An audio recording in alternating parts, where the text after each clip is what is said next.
Hello friends, today we will be discussing about atropine, which is an anticholinergic drug. It is also an prototype of other anticholinergic drug जैसे कि hyoscine, ipratropium bromide and प्रोपेंथलीन।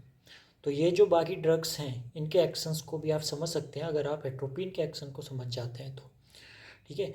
तो इसका source है Atropa belladonna और धतूरा stramonium.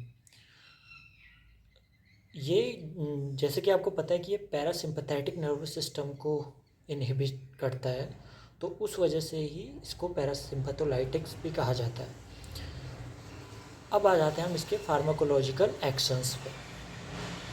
तो इसके pharmacological actions को हम प्रिडिक्ट कर सकते हैं अगर हमें पैरासिम्पथेटिक टोन पता है, यानी कि हमको पैरासिम्पथेटिक नर्वस सिस्टम के एक्शंस पता हैं तो हम एट्रोपिन के फार्माकोलॉजिकल एक्शंस को भी समझ सकते हैं। तो सबसे पहले जैसे कि हम देखते हैं, क्योंकि ये पैरासिम्पथेटिक नर्वस सिस्टम को ब्लॉक करता है एक तरीके से, तो सबसे पहले इसका एक्शन देखते हैं हम सीएनएस पे।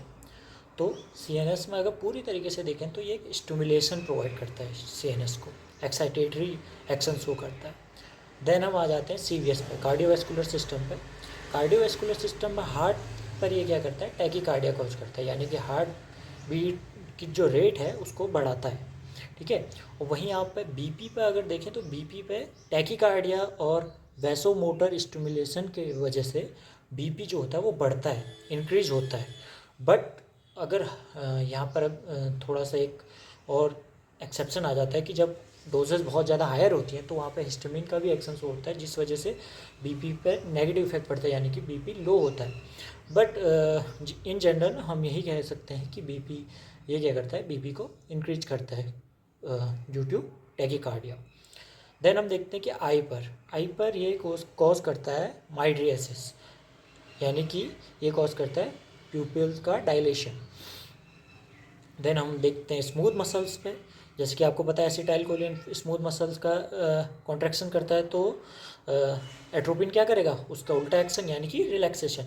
तो ये स्मूथ मसल्स को रिलैक्स करता है, ओके।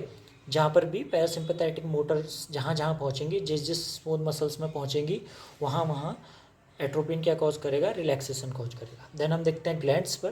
ग्लैंड्स में क्या करता है, जो sweat glands, salivary glands, tracheobronchial glands and lacrimal secretions, ये सभी ग्लैंड्स का सिक्रीशन को ये करता है, डिक्रीज करता है, यानी कि उन सिक्रीशंस को कम करता है।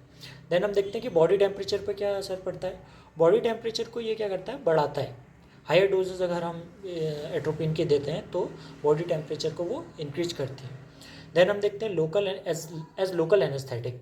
तो जब हम इसको कॉर्निया पर अप्लाई करते हैं एज टॉपिकल, तो ये क्या करता है, लोकल एनेस्थीसिया कॉज करता है, यानी वहाँ पर उस एरिया को सुन कर देता है। देन हम देखते हैं एट्रोपिन सल्फेट, यानी कि इसकी डोज, ओके। तो इसकी डोज हम देते हैं 0.6 to 2 मिलीग्राम IM और IV। चिल्ड्रंस में ये होती है 10 माइक्रोग्राम पर किलोग्राम, यानी कि जितने भी किलोग्राम को हो उतने किलोग्राम को हम 10 माइक्रोग्राम से मल्टीप्लाई कर देंगे और उतने डोज हम चिल्ड्रंस को प्रोवाइड कर सकते हैं। देन हम देखते हैं कि 1 to 2% टॉपिकली इन आई में हम टॉपिकली, यानी कि ऊपर आई के ऊपरी सतह पर हम 1 से 2% इसका जो एट्रोपिन सल्फेट का जो सॉल्यूशन है उसको अप्लाई कर सकते हैं। So that's all for today. Thank you friends, please subscribe the channel and like and share.